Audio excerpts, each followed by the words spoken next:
Bismillahirrahmanirrahim. Dear students, we are going to solve exercise 1.3, chapter number 1 of ninth class mathematics book. इस exercise में हम use करेंगे applications of real numbers in daily life. तो चलिए शुरू करते हैं। Question number 1, the sum of three consecutive integers is 42. Find the three digits. Okay. Before starting the question, हमें सीखना है what are consecutive numbers. तो देखिए, I have some sequences. तो यहां से बात को समझते हैं। मेरे पास सीक्वेंस है 1 2 3 4 5 6 7 एंड सो ऑन। अगर मैं यूं चलते चलते 100 तक पहुंचूं तो what should be the next consecutive number. ये कॉन्जेक्टिव है ना, 1 2 without gap, without space, without skipping a number, ये कॉन्जेक्टिव नंबर्स होते हैं। तो अगर मैं इस सीक्वेंस में चलूं और 100 तक पहुंचूं तो what should be the next consecutive number. तो आप फौरी तौर पर जवाब देंगे 101। ओके। अगर सीक्वेंस हो 2 4 6 8 10 एंड सो ऑन और यूं चलते चलते मैं 100 तक पहुंचूं और अब मैं पूछूं what is the next consecutive number, तो आप मुझे फौरी तौर पर जवाब देंगे 102।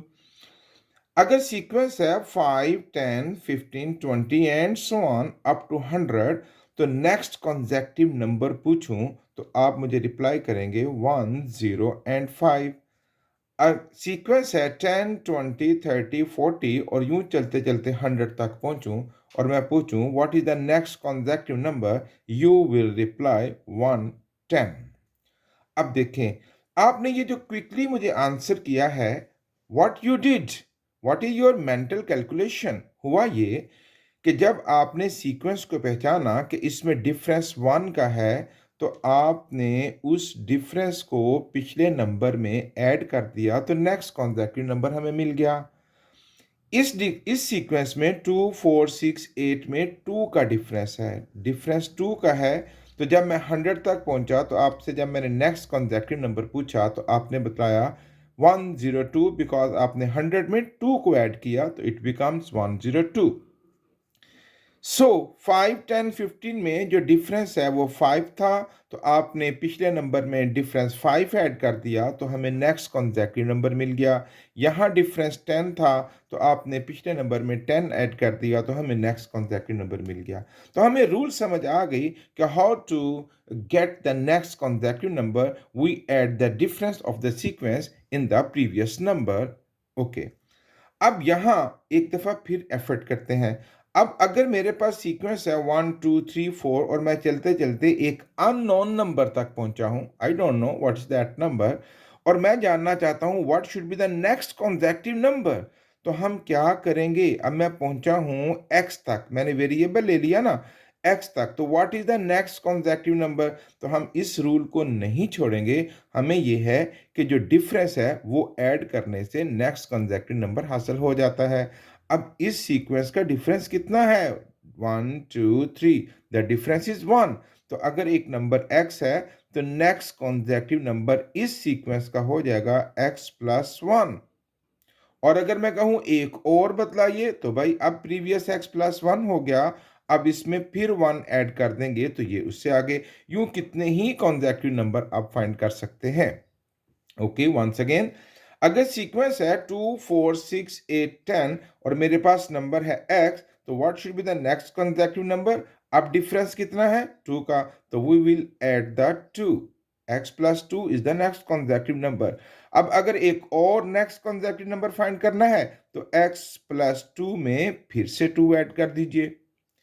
सो once again 1 3 5 7 9, what is the difference. ये कॉन्सेक्टिव कौन से हैं, ऑड नंबर। तो अगर एक नंबर x है तो नेक्स्ट क्या हो जाएगा, कितना डिफरेंस चल रहा है ऑड नंबर्स में, 2 का, तो नेक्स्ट कॉन्सेक्टिव नंबर हो जाएगा 2। तो हम x प्लस 2 ऐड कर देंगे और इसी तरह एक और नंबर चाहिए तो फिर से एक और 2 ऐड कर देंगे। ये थी हिस्ट्री या to calculation to find the next consecutive number. उम्मीद करता हूं आप अच्छी तरह समझ गए होंगे। अच्छा, अब आइए सवाल की तरफ हम चलते हैं।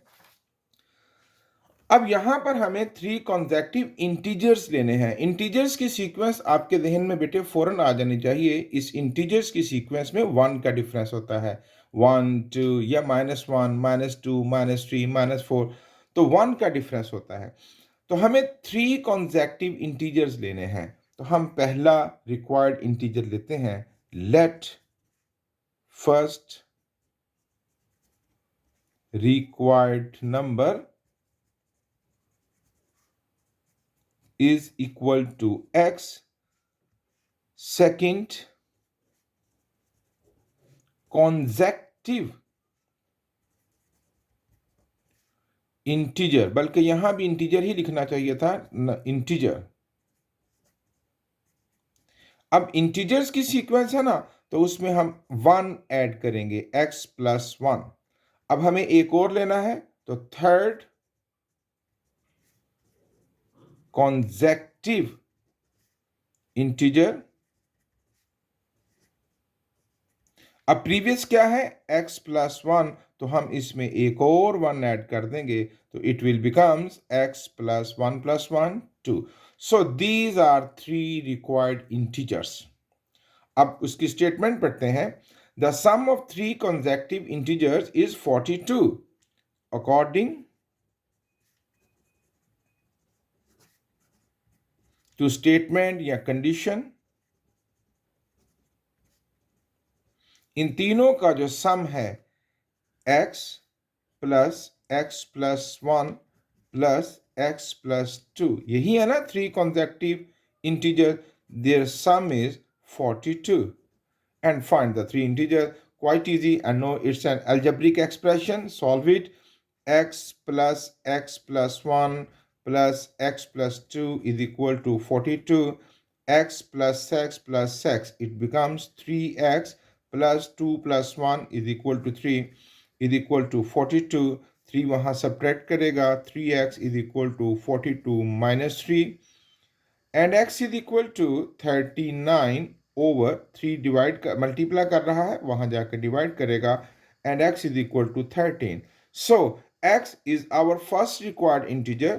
So first required integer is equal to 13. Second consecutive required integer is equal to 13 plus 1 is equal to 14. Third consecutive required integer of 14 plus 1 is equal to 15. These are 3 required integers, 13 plus 14 plus, 13, 14 and 15. How could I check my answer? इन तीनों को बेटे add कीजिए, the result must be 42. Okay? Let's move to question number 2.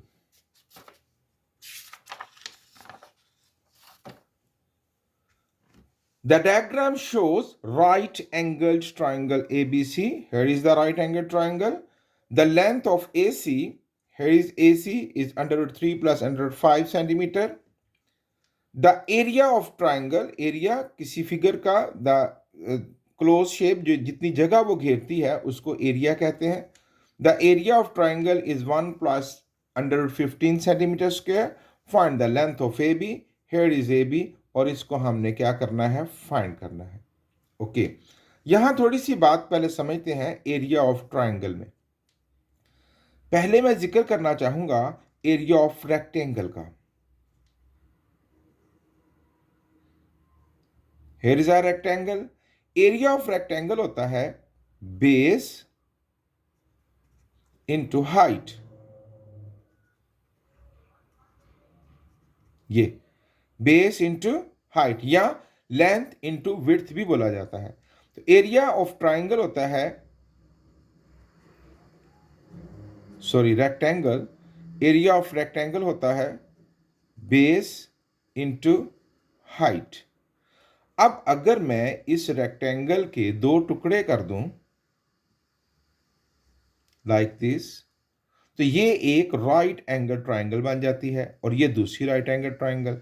अब ये जो area है, ये जो हाफ रेक्टेंगल का एरिया है, it is the area of triangle. तो अगर मैं इसकी कैलकुलेशन बतलाऊं, एरिया ऑफ ट्राई एंगल, तो क्या बनेगी?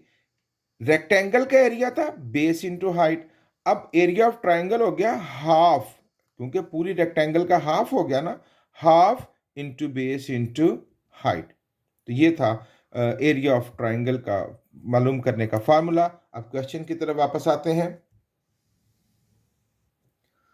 हमारे पास जो AC है, it is the base of the triangle. तो हमें जो बेस मिली ट्राइंगल की, base of triangle, that is √3 plus √5 centimetre.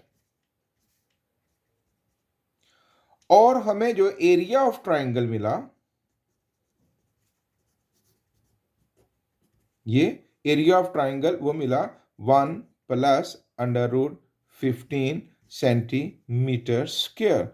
और हमें इसकी हाइट फाइंड करनी है। Height of triangle which is to question mark, जो हमें फाइंड करनी है। चलिए उसको हम x कह लेते हैं या a भी कह लेते हैं। अच्छा जी, ये x which is to find. अब हम यहां ये फॉर्मूला यूज करेंगे। We know that area of triangle is equal to half into base into height. Area of triangle की वैल्यू हमारे पास है, ये देखिए, 1 plus √15 is equal to half into base. Base की वैल्यू है हमारे पास √3 प्लस √5 और multiply by height which is to find, जिसको हाइट ही लिख दें या x लिख दें, इट्स अप टू यू। चलिए, हमने इसको x रखा है तो हम इसको x ही करेंगे आगे, ठीक है। अब देखिए, ये जो टर्म्स हैं ये इधर मल्टीप्लाई कर रही हैं तो वहां आके डिवाइड करेगी, और जो डिवाइड कर रही है वो वहां जाके तो मल्टीप्लाई करेगी। तो सिचुएशन ये बनेगी, 2 डिवाइड कर रहा है वहां मल्टीप्लाई करेगा, 2 मल्टीप्लाई बाय 1 प्लस √15 ओवर, ये यहां मल्टीप्लाई कर रहा है, इधर आके डिवाइड करेगा, √3 plus √5 is equal to x, जो हमने फैसला किया था कि अब हम इसको x कहेंगे। ओके, अब यहां इन टर्म्स को देखिए तो हमारे पास डिनोमिनेटर में एक इर्रेशनल नंबर आ गया है। हम जानते हैं अच्छी तरह how to rationalise the denominator. अब हम इसके डिनोमिनेटर को रैशनलाइज करेंगे। सो x is equal to 2 multiplied by 1 plus √15 over √3 plus √5। तो रैशनलाइज करना है डिनोमिनेटर को, इसके कॉन्जुगेट से मल्टीप्लाई करेंगे, √3 minus √5 over √3 minus √5। x is equal to 2 into 1 plus √15 multiply करेगा √3 माइनस √5 से, ओवर एक फार्मूला बनेगा as previous, a plus B into A minus B, √3 square minus √5 square. x is equal to 2 रहेगा, और अब ये जानते हैं आप, 1 मल्टीप्लाई करेगा √3 से, फिर 1 मल्टीप्लाई करेगा √5 से, √3 माइनस √5, अब 15 की टर्न है तो प्लस 15 मल्टीप्लाई करेगा √3 से, ये बन जाएगा 15 √3 माइनस 15 √5 ओवर, स्क्वायर कटेगा 3 माइनस ये स्क्वायर कटेगा 5। x is equal to 2 into, ये जो सेम बेसिस हैं इनको कैलकुलेट कर लेते हैं। ये 15 √3 है और ये 1 √3, 15 प्लस 1 ये बन जाएंगे 16 √3। ओके, ये कितने हैं बेटे? 15 √5 हैं और 1 √5, दोनों माइनस के हैं, इकट्ठे हो जाएंगे तो 16 √5 over 3 minus 5, it becomes -2. x is equal to, अब देखिए 2 कट गया, ओके, तो हमारे पास बचा माइनस 16 अंडर, ये माइनस ये डिनोमिनेटर पर जो रह गया था 16 under root 3 minus 16 under root 5, okay. x is equal to, अब इस ब्रैकेट्स को अगर हम खोल दें तो ये बन जाएगा minus 16 under root 3 and minus 16 minus minus plus 16 under root 5। अब हमें जो उन्होंने बेस दी है, एज बेस जो हमें उन्होंने बतलाई है, that is equal to a under root 3 plus b under root 5। तो अब जरा देखिए मैचिंग कीजिए, तो अंडर रूट थ्री हमारा मैच कर गया। अब यहाँ a की जगह पर क्या आया है, माइनस 16, और b की जगह पर क्या आया है हमारे पास 16। Therefore a is equal to minus 16 and b is equal to 16, okay. Question number 3. A rectangle has side of length is equal to 2 plus under 15 meter and height है उसकी 5.5 minus 4 over under 2 meter. Express the area. हम पिछले सवाल में सीख चुके हैं कि area of rectangle is equal to base into height या लेंथ इंटू विड्थ, या लेंथ इंटू विड्थ, ये लेंथ और ये विड्थ, ओके। अब हमारे पास जो बेस है,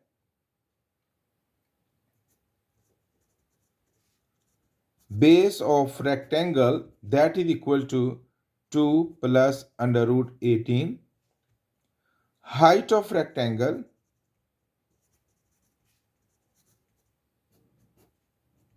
is equal to 5 minus 4 over under root 2। Unit लिख लेते हैं साथ मीटर, और यहां पर भी मीटर, ओके। अब हम फॉर्मूला यूज करेंगे, एरिया ऑफ रेक्टेंगल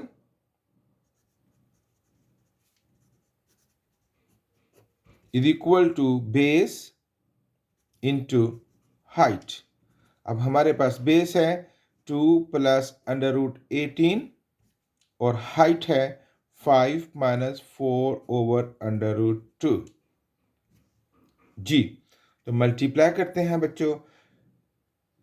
2 मल्टीप्लाई करेगा 5 से,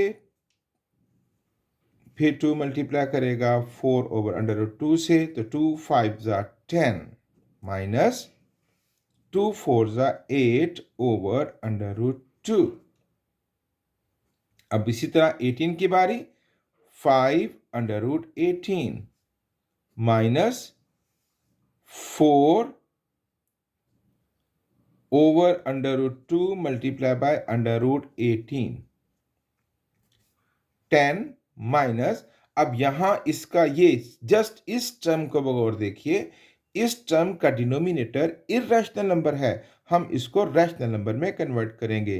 8 over under root 2 multiply by under root 2 over under root 2, हमने पिछली एक्सरसाइज में इस बात को खूब सीखा, प्लस 5 अंडर रूट 18 माइनस 4, अब देखें ये कटिंग करेगा ना, 2 9 सा, तो ये बनेगा 4 अंडर रूट 9, ये दोनों एक रेडिकल के अंदर आ जाएंगे, okay.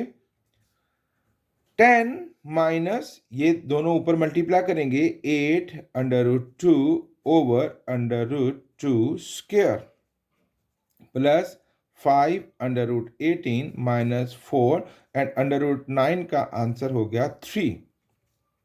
10 minus 8 under root 2 over square under root से कटेगा 2, प्लस 5 अंडर रूट 18 माइनस 4 3 ज़ा 12, 2 4 ज़ा 12। अब हमारे पास क्या आया, 10 minus 4 under root 2 plus 5 under root 18 minus 12।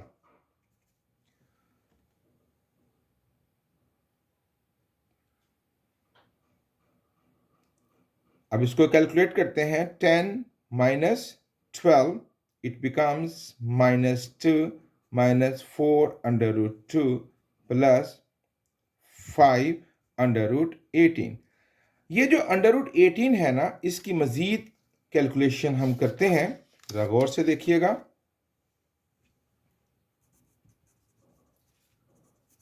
Area of rectangle हमारे पास आया है, पिछला स्टेप दोबारा लिख लूँ, -2 -4 under root 2 plus 5 under root 18, ये था हमारा पिछला step.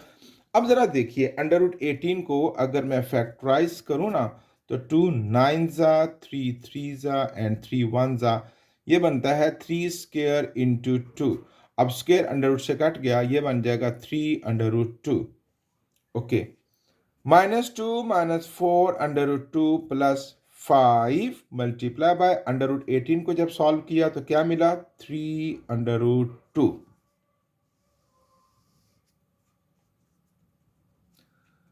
-2 -4 under root 2 and plus 5 3 15 under root 2। अब ये सेम बेसिस हो गई, अब हम इनको भी कैलकुलेट कर लेंगे। -2, 15 में से 4 जाएगा बच्चों, तो बाकी क्या बचेगा, 11 under root 2। It is the area of the rectangle.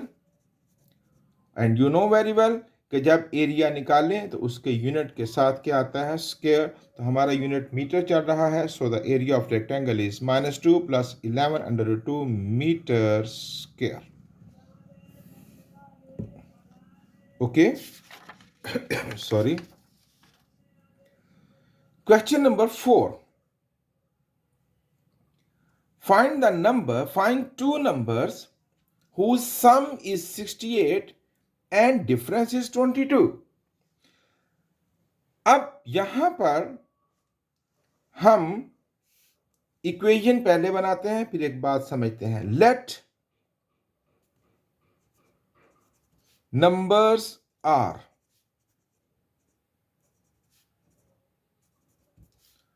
X and Y. फर्ज किया ये वो दो नंबर हैं जो कि हमें फाइंड करने हैं। तो हमारे पास फर्स्ट कंडीशन क्या आई है कि find two numbers whose sum is 68। हमारे पास फर्स्ट कंडीशन आई x plus y is equal to 68, कि दोनों को प्लस करें तो 68 आएगा। It is our first condition. And the difference is 22, यानी दोनों को सब्ट्रैक्ट करें तो मिलेगा 22। It is our second condition. अब यहां से हमें x और y की वैल्यूज को फाइंड करना है। जब दो इक्वेशंस में से x और y की वैल्यूज को फाइंड करना हो तो हमारे पास मुख्तलिफ मेथड हैं। उनमें से एक मेथड है एलिमिनेटिंग द वेरिएबल। आइए देखते हैं व्हाट इज दैट मेथड, थोड़ा सा तारुफ करते हैं। दैट इज, ये 4 एग्जांपल्स हैं जिससे मैं बात समझाने की कोशिश करूंगा। अगर मेरे पास ये दो इक्वेशंस हैं तो एलिमिनेटिंग द वेरिएबल मींस कि आप इनको ऐड या सब्ट्रैक्ट करते हुए किसी एक वेरिएबल को एलिमिनेट कर दें। जैसे कि अगर मैं दोनों को ऐड करूं तो प्लस वाई माइनस वाई से कट जाएगा और मेरे पास मिल जाएगा 2x इज इक्वल टू 2। ये हमने एलिमिनेट कर दिया y को। इसी तरह अगर हम x को एलिमिनेट करना चाहें तो भी कर सकते थे। जैसे कि इन्हीं दो इक्वेशंस को अगर मैं सब्ट्रैक्ट कर दूं तो रूल के मुताबिक ये जो नीचे वाली टर्म्स हैं इनके साइन चेंज हो जाएंगे, प्लस वाला माइनस, माइनस वाला प्लस। अब की दफ़ा ये प्लस वाई और प्लस वाई ये तो नहीं कटेंगे, ये प्लस एक्स और माइनस एक्स अब की दफ़ा ये एलिमिनेट हो जाएगा और मुझे मिल जाएगा 2y इज इक्वल टू 2। अच्छा, अब यहां तो दोनों x की भी क्वांटिटी 1x क्वांटिटी बराबर थी, 1y क्वांटिटी बराबर थी, सेम हेयर। लेकिन अगर इनकी क्वांटिटी डिफरेंट हो, जैसे 2x 3x 1y तो यहां पर हमारे पास हम इसकी बजाय y को एलिमिनेट कर लेते हैं जिनकी मिकदार बराबर है। तो हम दोनों को ऐड करेंगे तो ये दोनों एलिमिनेट हो जाएंगे और बाकी हमारे पास मिल जाएगा 5x इज इक्वल टू 2। एक और एग्जांपल, अगर x की क्वांटिटी भी मैच नहीं कर रही और y की क्वांटिटी भी मैच नहीं कर रही, ये देखें लाइक दिस 2x 2y, यहां 3x है और यहां 1y, इनकी क्वांटिटी मैच नहीं कर रही। तो अगर ऐसी सिचुएशन में आए तो आप किसी एक इक्वेशन को या दोनों को किसी एक इक्वेशन या दोनों को किसी रिक्वायर्ड नंबर से मल्टीप्लाई करके उनकी क्वांटिटी को मैच कर सकते हैं। जैसे कि अगर मैं सेकंड इक्वेशन को 2 से मल्टीप्लाई करूं तो मुझे मिल जाएगा, पहली इक्वेशन तो सेम रहेगी ना, 2x plus 2y is equal to 1। ये नई इक्वेशन क्या बन जाएगी, 6x plus minus minus 2y is equal to 2। अब आप देखिए कि यहाँ दोनों की क्वांटिटी मैच कर गई। अब हम इनको ऐड करके तो एलिमिनेट कर लेंगे, 8x इज इक्वल टू 3। ये मैंने तारुफ करवाया eliminating the variable which we will use in this question. तो हमारे पास ये दो इक्वेशंस आई हैं, x plus y is equal to 68 and x minus y is equal to 22। तो हम क्या करने जा रहे हैं, हम इन दोनों को ऐड कर देंगे। x plus y is equal to 68, x minus y is equal to 22। We will add these equations, y will be eliminated, तो हमें मिलेगा 2x इज इक्वल टू, इनको ऐड कर दीजिए, 90 और x is equal to 90 over 2, क्योंकि 2 उधर जाके डिवाइड करेगा, and x is equal to 45। अब ये जो x निकला है ना बेटे, इसकी वैल्यू खा इक्वेशन 1 में खा इक्वेशन 2 में पुट करते हुए दूसरे वेरिएबल की वैल्यू फाइंड करेंगे। ओके, हम इसको कोई इक्वेशन दे देते हैं, and now put x is equal to 45 in equation number 1। Here is equation number 1, x plus y is equal to 68। x की वैल्यू पुट करेंगे 45 plus y is equal to 68 and y is equal to 68 plus 45, वहां जाके क्या बनेगा, minus 45 and y is equal to, minus कर दीजिए, 23। So required numbers are, इसको भी बेशक कोई नंबर दें वेरिएबल।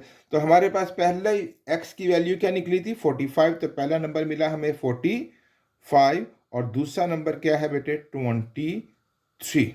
तो आप इनको ऐड करके देखिए, it will give us 68 and their subtraction will give us 22। Next question, question number 5। The weather in Lahore was unusually warm। अचानक से या रूटीन आउट ऑफ रूटीन वो बहुत गर्म हो गया ड्यूरिंग द समर इन 2024। 2024 में लाहौर का टेम्परेचर बहुत हाई हो गया। The TV news report temperature as high as 48 degree Celsius. तो उसका जो टेम्परेचर है that is 48 degree Celsius. By using formula Fahrenheit is equal to 9 over 5 C Celsius degree Celsius plus 32, find the temperature as Fahrenheit scale। हम temperature को 3 scales में calculate करते हैं, Kelvin scale, Celsius scale and Fahrenheit scale. इन तीनों को आपस में हम कन्वर्ट भी कर सकते हैं। मींस कि अगर आपको सेल्सियस डिग्री सेल्सियस में वैल्यू मिली है, टेम्परेचर मिला है, तो आप उसको केल्विन में भी कन्वर्ट कर सकते हैं, फॉरेनहाइट में भी कन्वर्ट कर सकते हैं। इसी तरह फॉरेनहाइट को सेल्सियस एंड केल्विन में भी कन्वर्ट कर सकते हैं। Here are 3 formulas to convert the temperature from one scale to other scale। अब यहाँ हम तीनों की नहीं बल्कि उनमें से किसी एक की प्रैक्टिस करेंगे। तो हमें जो यहाँ पर टेम्परेचर मिला, वो जो मिला हमें temperature in Lahore,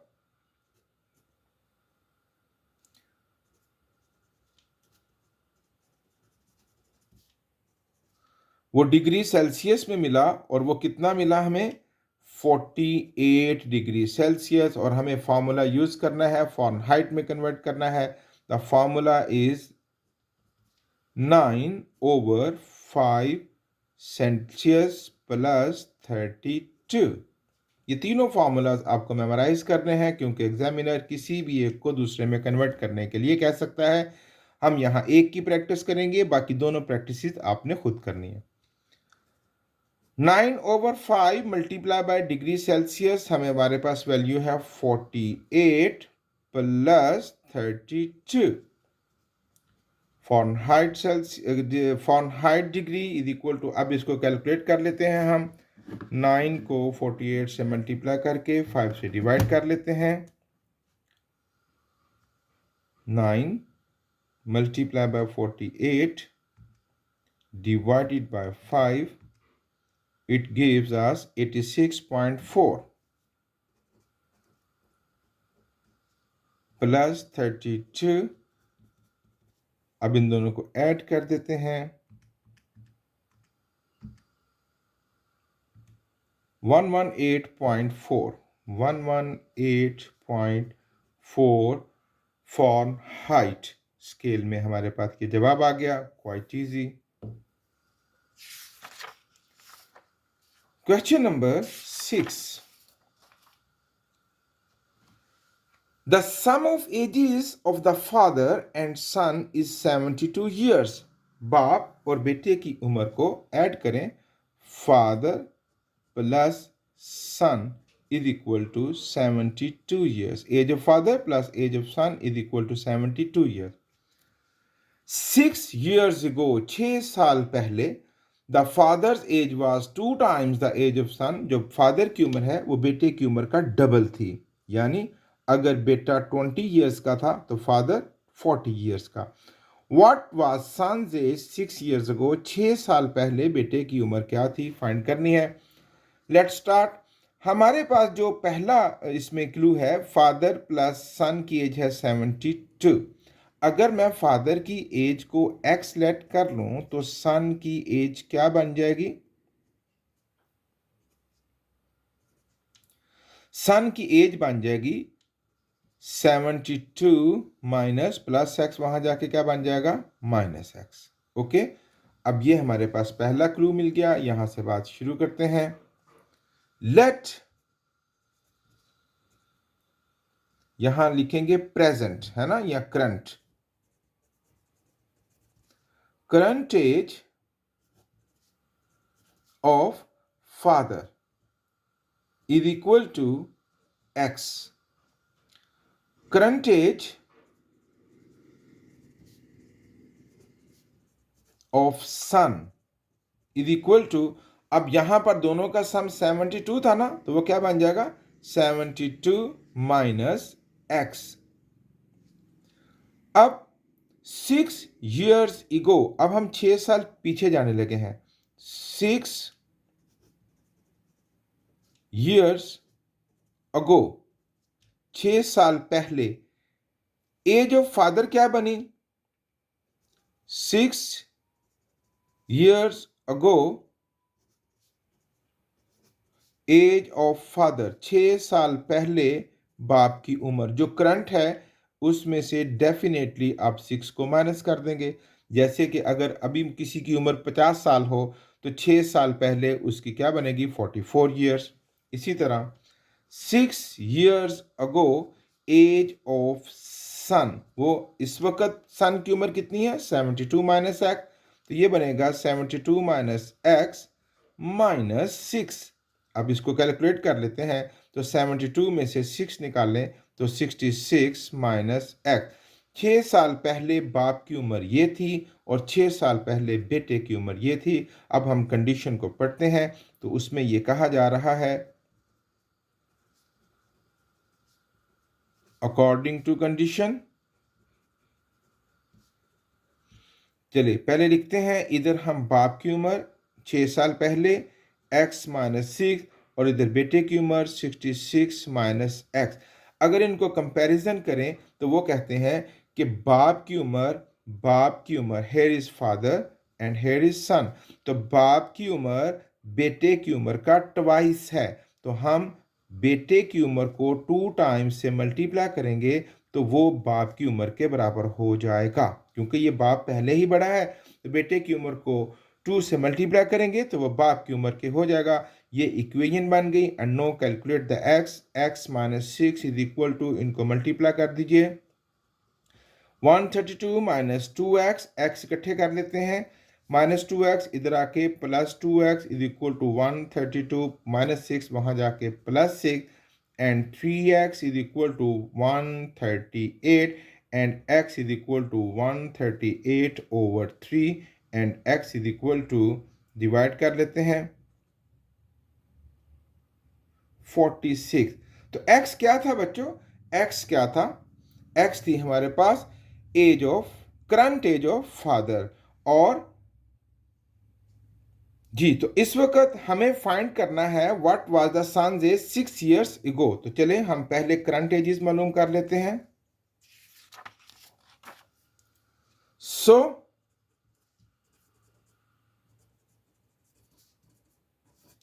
current age of father क्या निकली? 46 years। और करंट एज ऑफ सन क्या निकली? यहां वैल्यूज पुट करेंगे ना, 72 माइनस एक्स। 72 माइनस एक्स यानी 72 माइनस 46, 26 years। अब 6 years बिफोर, 6 साल पहले बेटे की उम्र क्या होगी? 6 years ago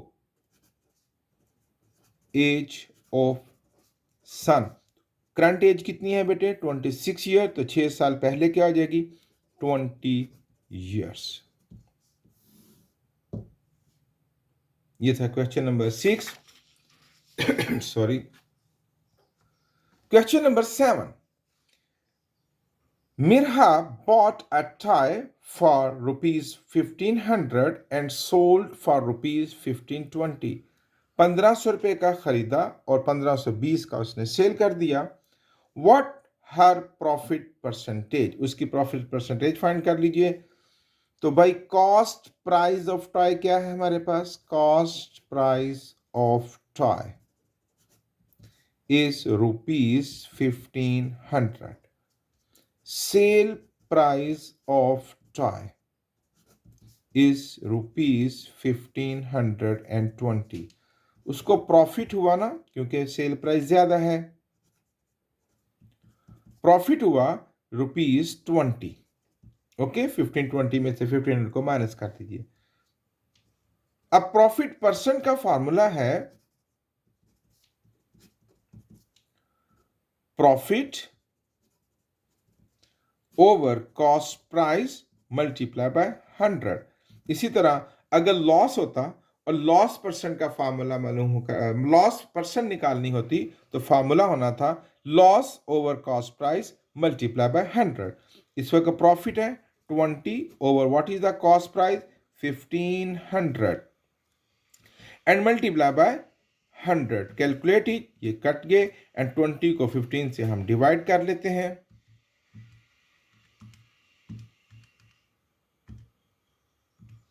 1.33% इतना हुआ उसको प्रॉफिट परसेंट।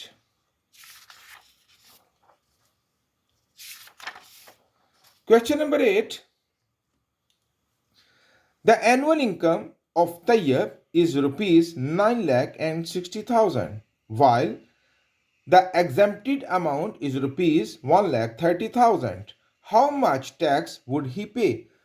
भाई उसकी जो सालाना इनकम है ना, तैयब जो पूरे साल में कमाता है वो है 9,60,000।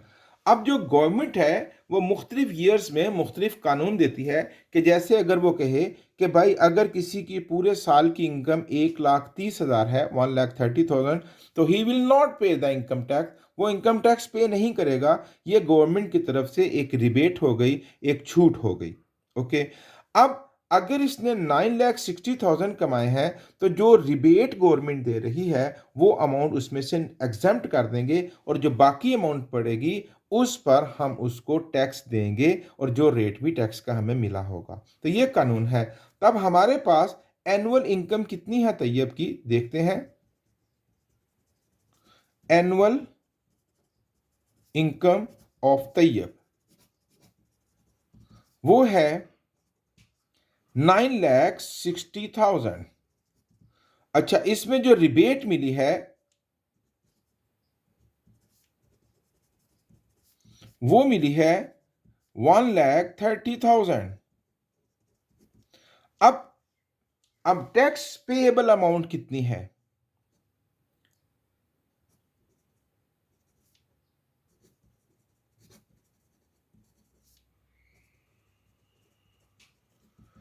9,60,000 में से माइनस कर देंगे 1,30,000। तो क्या बचा हमारे पास? 8,30,000। ये वो अमाउंट है बच्चों जिस पर टैक्स पे करना है। अब रेट ऑफ टैक्स क्या है? रेट ऑफ टैक्स है 0.75%। तो क्वाइट इजी। अब हम क्या करेंगे? टैक्स मालूम करेंगे। जितनी अमाउंट है 8,30,000 उसको रेट से मल्टीप्लाई कर देंगे। तो देखते हैं कि क्या आंसर मिला हमें।